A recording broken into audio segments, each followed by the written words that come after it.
Hi అండి. ఈ story నచ్చితే లైక్ చేసి సబ్స్క్రైబ్ చేసుకోవడం మర్చిపోవద్దు. ఆయన్ని పండు అంటున్నారు ఏంటత్తమ్మా? వచ్చే నవ్వు ఆపుకుంటూ అడిగింది. చిన్నప్పుడు వంశీ పేరు అదేమా? తన పేరు అసలు పండునే. కంచెం ఎదురుగా కూర్చొని రైస్ ఉన్న గిన్నె తీసుకుంది. ఏంటత్తమ్మా మీరు అనేది? అవును, నీకు విషయం తెలుసా? నీ సంబంధం కుదిరాకే పండు అని పిలవద్దని నాకు ఆర్డర్ వేశాడు. డిసెంబర్ 31కి నాకు కరెక్ట్గా అర్ధరాత్రి 12:03 పెట్టాడు.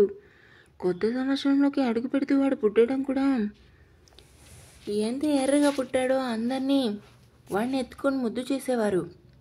మా పెద్దవాళ్ళ అందరూ వాడిని పండు అనే పిలిచేవారు. అదే వాడి పేరు అయింది. స్కూల్లో జాయిన్ చేశాక వంశీకృష్ణ అని పేరు రాయించాను. అసలు విషయం చెప్పింది కాంతమ్మ. అంతా విన్న సిరి తనలో తానే నవ్వుకుంది. ఓ, అంటే మా వంశీ గారు పుట్టినరోజు హ్యాపీ న్యూ ఇయర్ రోజు అన్నమాట. దొరికారు. మిమ్మల్ని ఎలా ఏడిపిస్తానో చూడండి మనసులో అనుకొని భోజనం చేయండి అత్తమ్మ అని చెప్పి ఇద్దరు కలిసి భోజనం చేస్తారు. భోజనం చేశాక కాంతమ్మ హాల్లోనే నిద్రపోయింది. సిరి ఆ గిన్నెలన్నీ కడిగి టైం చూసింది. అప్పటికి 3 అవటం చూసి ఈ టైంలో పడుకోవటం ఎందుకు అని నానబెట్టిన బట్టలన్నీ బ్రష్ కొట్టి ఉతికి ఆరేసింది. సాయంత్రం టైం అవడంతో వాకిలి తెరిచి లోపలికి వచ్చి వంటగది శుభ్రం చేసుకుని సాయంత్రం వంట ఏం చేయాలి? కాయగూరల పుట్టవైపు చూసింది. మొన్న తెచ్చిన కిరాణా సరుకులన్నీ చూసింది. పలావ్ బియ్యం, పలావ్ సామాను, టమోటాలు, ఉల్లిపాయలు, పచ్చిమిర్చి, గుడ్లు 5-6 ఉండడం చూసి వంట ఏం చేయాలో నిర్ణయానికి వచ్చి అల్లం వెల్లుల్లి గసగసాలు మసాలా అన్ని ప్లేట్లు తీసుకుంది మిక్సీలో వేద్దామని. మిక్సీ లేదన్న విషయం గుర్తొచ్చి బయట శనికాలు ఉండటంతో చూసి వాటి మీద నూరింది. ఈ లోపు కాంతమ్మ నిద్ర లేచింది. బయట తాడుపై ఉతుకున్న బట్టలు ఉండటం, వాకిలి నీట్గా కడిగి ముగ్గుతో కలకల్లాడటం చూసి అన్ని పనులు సిరి చేసింది అనుకుని బయటకు వచ్చింది. అమ్మా బుజ్జమ్మ. అత్తమ్మా, ఏం చేస్తున్నావు బయట? మసాలా నూరుతున్నాను అత్తమ్మా. అయిపోతుందో వచ్చేస్తానని నూరిన మసాలా ప్లేట్లో తీసుకొని చేతులు నీట్గా కడుక్కొని పైకి లేచింది. ఏంటమ్మా పడుకోవటమ్మా అనేసి పనులు చేస్తూ కూర్చున్నావా? అదేం లేదత్తమ్మా, పడుకుంటే మళ్ళీ ఎక్కడ పనులు అక్కడే ఉంటాయని పడుకోలేదు అంటుంది. భలే దానివి బుజ్జమ్మ, నేనున్నాను కదా, నేను సాయం చేస్తాను కదా, ముందు లోపలికి వచ్చేయని సిరి లోపల తీసుకొని వచ్చింది. అత్తమ్మ టీ ఇవ్వనా? నువ్వు ముందు కూర్చో అని కాంతమ్మ గుమ్మాలన్నీ తుడుస్తుంటే, అత్తమ్మ ఏంటి మీరు చేస్తుంది? నేను తుడుస్తాను అత్తమ్మ అంటుంది. ఒక్కదానివే ఎంత పని అని చేస్తావు తల్లి, నువ్వు అలా కూర్చో. నేను ఖాళీగా కూర్చోలేనత్తమ్మా, కాస్త శరీరానికి రెస్ట్ ఇవ్వు బుజ్జమ్మ అని కాంతమ్మ అనగానే సిరి తనలో తానే నవ్వుకొని కాంతమ్మ కోసం టీ, తన కోసం కాఫీ పెట్టుకుంది. బుజ్జమ్మ ముందు రేపు గుడికెళ్ళు, అప్పుడు కొత్త ఇంటికి వెళ్దాం, ఏమంటావు? చీపురుగడ్డ పక్కన పెడుతూ అంటుంది. అలానే అత్తమ్మ, ముందు టీ తాగండి అంటుంది. ఇవ్వు మా అని గోడకి జారబడింది. గ్లాసులో టీ పోసిచ్చి తను కాఫీ తెచ్చుకొని కాంతమ్మ పక్కన కూర్చొని తాగుతూ, అత్తమ్మ ఏంటి బుజ్జమ్మ ఇప్పుడు వంట? ఎగ్ బిర్యానీ చేయనా? ఎగ్ బిర్యానా? అవునత్తమ్మా, కానీ ఇంట్లో కిరాణా ఏమీ లేవుగా, కాయగూరలు కూడా లేవు, ఎలా వండుతావు? తల్లి ఇప్పుడే కొట్టు దగ్గరికి వెళ్ళి కావాల్సినవి తెస్తాను సరేనా? ఎందుకమ్మా తావటం? మొన్న చుట్టాల కోసం తెచ్చిన కిరాణా సరుకులు ఉన్నాయి కదా, అవి చూశాను. బిర్యానీకి కావాల్సిన అన్నీ ఉన్నాయి. టమోటా, పచ్చిమిర్చి, కొత్తిమీర ఇవన్నీ కూడా ఉన్నాయి. ఉన్న వాటితోనే వండుతాను అత్తమ్మా, మీరు కొట్టు దగ్గరికి వెళ్ళకండి. రేపేం కావాలో అన్నీ లిస్ట్ రాస్తాను అత్తమ్మా, ఆయన డబ్బులు తెస్తే అప్పుడు అవన్నీ తెద్దురు. చీటికి మాటికి కొట్టు దగ్గరికి ఎందుకు వెళ్ళటం అని సిరి అనగానే కాంతమ్మ ఏమీ మాట్లాడలేదు. సిరికి సంసార విషయంలో తెలివితేటలు ఇంకా ఒకరి దగ్గర చీటికి మాటికి చేయి చాపడం ఇష్టం ఉండదని గ్రహించింది. బుజ్జమ్మ ఒక్కసారిగా గట్టిగా పిలిచింది. ఏంటత్తమ్మా? కాంతమ్మ పిలుపుకి ఉలిక్కి పడుతూనే, బిర్యానీ వండుతానంటున్నావు కదా బుజ్జమ్మ, ఉల్లిపాయ లాంటివి ఏమైనా కొయ్యాలా అంటే చెప్పు, ఇప్పుడే కోసిస్తాను అంటుంది. సరే అత్తమ్మ అని కావాల్సినవన్నీ ఇచ్చింది. కత్తిపీట తీసుకొని అన్నీ చకచకా కోసి ఇచ్చింది. కాంతమ్మ సిరి అవన్నీ తీసుకుని ఎగ్ బిర్యానీ చేసి పెరుగుంటే ఉల్లి చట్నీ చేసింది. వంశీ మార్కెట్ చేసుకుని వచ్చేసరికి లేట్ అవుతుందని ఉన్న వాటితోనే సరిపెట్టింది. సిరి టైం కరెక్ట్గా 6 అయింది. వంటగది నుంచి బయటకు వచ్చింది సిరి. సిరి ముందు స్నానం చేయి, వంశీ వచ్చేస్తాడు. సరే అత్తమ్మ అని స్టవ్ సిమ్లో పెట్టి ఫోన్ తీసుకొని లోపలికి వచ్చి వంశీకి కాల్ చేసింది. కానీ వంశీ లిఫ్ట్ చేయలేదు. మార్కెట్ చూసుకొని రావాలి కదా, నాకు తెలిసి ఆలస్యం అవుతుందనుకొని టవల్ తీసుకుని వాష్రూమ్కి వెళ్ళింది. ఫ్రెష్ అయ్యి బయటకు వచ్చింది సిరి. భుజమా వస్తున్నానత్తమ్మా అని చేతిలో ఉన్న టవల్ బయట ఆరేసి కిచెన్ రూమ్కి వచ్చింది. బిర్యానీ చూసావా? అయిపోతుంది. అదే దగ్గర పడిందని చెప్తున్నాను. చూస్తానత్తమ్మా అని బిర్యానీ చూసింది. పలుకు లేకుండా ఉండటంతో స్టవ్ ఆఫ్ చేసి బయటకు వచ్చింది. బుజ్జమ్మా ఏంటత్తమ్మా? వంశీ ఫోన్ లిఫ్ట్ చేశాడా? ఇంకా లేదత్తమ్మా. ఒకవేళ ఆయనకి ఇంకా పని అవ్వలేదేమో. అదే అయి ఉంటుంది. ముందు నువ్వు దువ్వెన తెచ్చుకో, జడేస్తాను. జడెందుకత్తమ్మా? పొద్దున వేసుకున్నాను కదా. సిరి మాటకి కాంతమ్మ తనలో తానే నవ్వుకుంది. ఏంటత్తమ్మా అలా చూస్తున్నారు? వాడి కంటికి నువ్వు అందంగా కాదు, నవ్వుతూ కనిపించాలి, కాస్త ముచ్చటగా కనిపించాలి. అర్థమైందా? చెప్పలేకనే చెప్పింది కాంతమ్మ. సిరికి భర్త ఎదురుగా ఎలా ఉండాలో అవగాహన లేదు అని. సరే అత్తమ్మ అని లోపలికి వచ్చింది. కానీ కాంతమ్మ మాటల్లో సిరి తన అక్క అనన్య మాటలు కనిపించాయి. దువ్వెన తీసుకొని బయటకు వచ్చింది కాంతమ్మ. సిరి జుట్టంతా చిక్కు తీసి నీట్గా జడేసింది. బుజ్జమ్మ కవర్లో పూలు ఉంటాయి చూడు.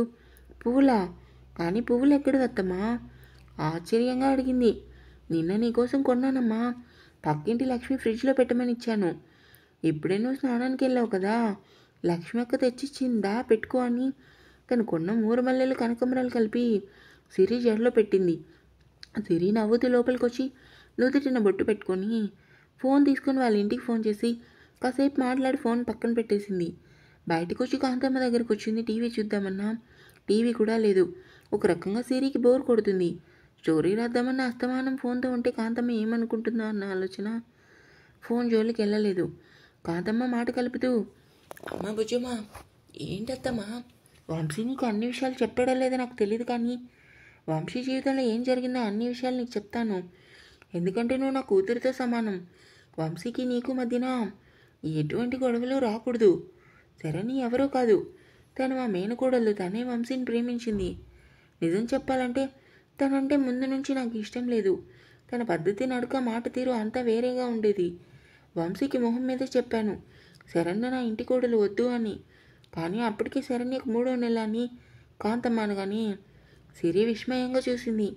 అవును సిరి, వాళ్ళిద్దరూ తొందరపడ్డారని తెలిసింది. ఆ తర్వాత మెల్లిగా వంశీ శరణ్య కోసం అన్ని విషయాలు తెలుసుకున్నాడు. తననే కాకుండా మరో 2 శరణ్య తిరుగుతుంది అని తెలుసుకున్న వంశీ ఏం చేశారత్తమ్మా? చెప్పేది పూర్తిగా వినకుండా ఆత్రంగా అడిగింది సిరి. తెలుసుకున్నావా వంశీ ఏం చేస్తాడు? సిరి ఏం చేయలేదు. అప్పటికే శరణ్య కడుపులో బిడ్డ ఉందని నీకు విషయం తెలుసా? ఏంటత్తమ్మా? వంశీ శరణ్యం చేసుకుని తనకి జీవితం ఇవ్వడానికి కాదు, మా బిడ్డ అనాథ కాకూడదని. జరిగిందేదో జరిగింది. నా కారణంగా కడుపులో బిడ్డను పోగొట్టుకోవడం ఇష్టం లేదు. పైగా శరణ్య తొందరపాటే కాదు, నాది కూడా తప్పుందని చెప్పి శరణ్యం చేసుకున్నాడు.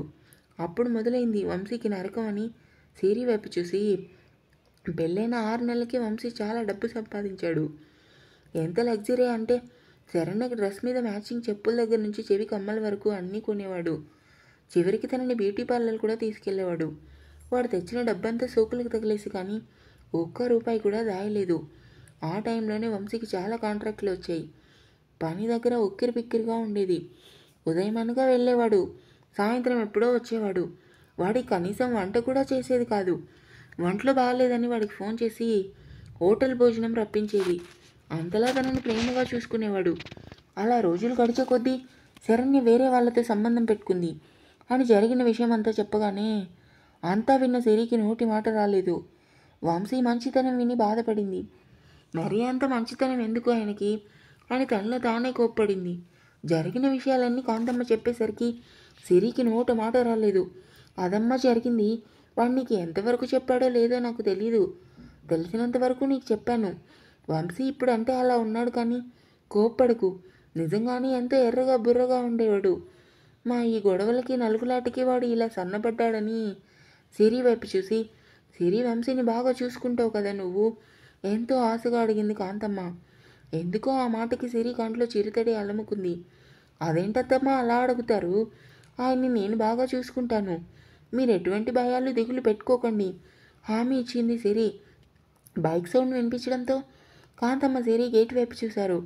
అప్పుడే వచ్చాడు వంశీ. అమ్మ గేట్ ఓపెన్ చేయి అంటూ అరిచాడు. వస్తున్నానంటూ కాంతమ్మ హడావిడిగా పైకి లేచి పరుగుని గేట్ ఓపెన్ చేసింది. రైమంటూ బండితో సహా లోపలికి వచ్చాడు వంశీ. సిరి వెంటనే పైకి లేచి అతని కాళ్ళు కడుక్కోమని మగ్గుతో వాటర్ ఇచ్చింది. కాళ్ళు కడుక్కొని బండికి తగిలించిన పెద్ద సంచి తీసుకొని లోపలికి వచ్చాడు. మట్టి కుండలో ఉన్న మంచినీళ్ళు గ్లాస్తో ముంచి మరోవైపు స్టవ్ పై పెట్టి బయటికి వచ్చింది. ఏవండి, వాటర్ తాగండి అని సిరి ముఖాన్ని చూశాడు. చిరునవ్వుతో వెలిగిపోతుంది. ఆమె ముఖం మునుపటి కంటే కలగా ఉంది. ఏమైంది వంశీ గారు అలా చూస్తున్నారు? ఏం లేదని వాటర్ తాగి ఆమె చేతికి గ్లాస్ ఇచ్చాడు. కిచెన్ రూమ్కి వచ్చి వేడైన టీ గ్లాస్లో పోసి వంశీకి ఇచ్చింది. ఈలోపు కాంతమ్మ వంశీ తెచ్చిన గ్రాసరీ అంతా సర్దే పనిలో పడింది. స్నానానికి వేడి నీళ్ళు పెట్టమంటారా? బ్యాగ్లో ఉన్న వంశీ లంచ్ బాక్స్ బయటికి తీస్తూ అంటుంది. వద్దు సిరి, సన్నీళ్ళు చేస్తాను. సరే అండి అని లోపలికి వచ్చింది. ట్రాక్ టీషర్ట్ తీసి టవల్ ఇంకా షాంపూ అన్నీ తీసుకొని బెడ్ మీద పెట్టింది. టీ తాగి లోపలికి వచ్చాడు వంశీ. తలస్నానం చేయండి, జుట్టు అసలే బాగాలేదు. వంశీ జుట్టును దులుపుతూ సిమెంట్ పని ఇంకా ఎలా ఉంటుంది అని బెడ్ మీద కూర్చున్నాడు. ఏమైంది, నీరసంగా ఉన్నారు? ఏం లేదు, వర్క్ బాగా ఎక్కువ ఉంది. లైట్గా నడుము నొప్పి వస్తుంది. ముందు స్నానం చేయండి, వేడి నీళ్ళతో కాపం పెడతాను. వద్దు బుజ్జి అని టీషర్ట్ తీసి భుజంపై తీసుకొని జేబులో ఉన్న డబ్బులు తీసి సిరి చేతికిచ్చాడు. ఏంటండి అవి ఎంతున్నాయో చూడు. ఆన్ లెక్క పెట్టి 5,000 ఉన్నాయండి. ఇంటి అడ్వాన్స్ 5,000 ఇచ్చాను. ఇవి మిగిలాయి. మార్కెట్కి 2,000 అయింది. ప్రస్తుతానికి సరిపడవి తెచ్చాను. ఇవన్నీ నాకెందుకు చెప్తున్నారు? ఇకపై అన్నీ నువ్వే చూసుకోవాలి బుజ్జి నవ్వుతూ అన్నాడు వంశీ. ఎందుకు ఆ మాట అన్నాడో సిరికి అర్థం కాలేదు. డబ్బులు జాగ్రత్తగా బ్యాగ్లో పెట్టింది. తను మార్నింగ్ తీసుకున్న 1,000 రూపాయలు కాంతమ్మ చేతికిచ్చి కొట్టు దగ్గర బాకీ కట్టేయమని చెప్పి వాష్రూమ్కి వెళ్ళాడు. సిరి ఆలోచిస్తూ బయటకు వచ్చింది.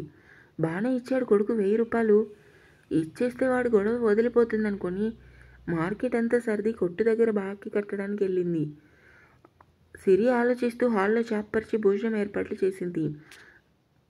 ఇంకా ఉంది.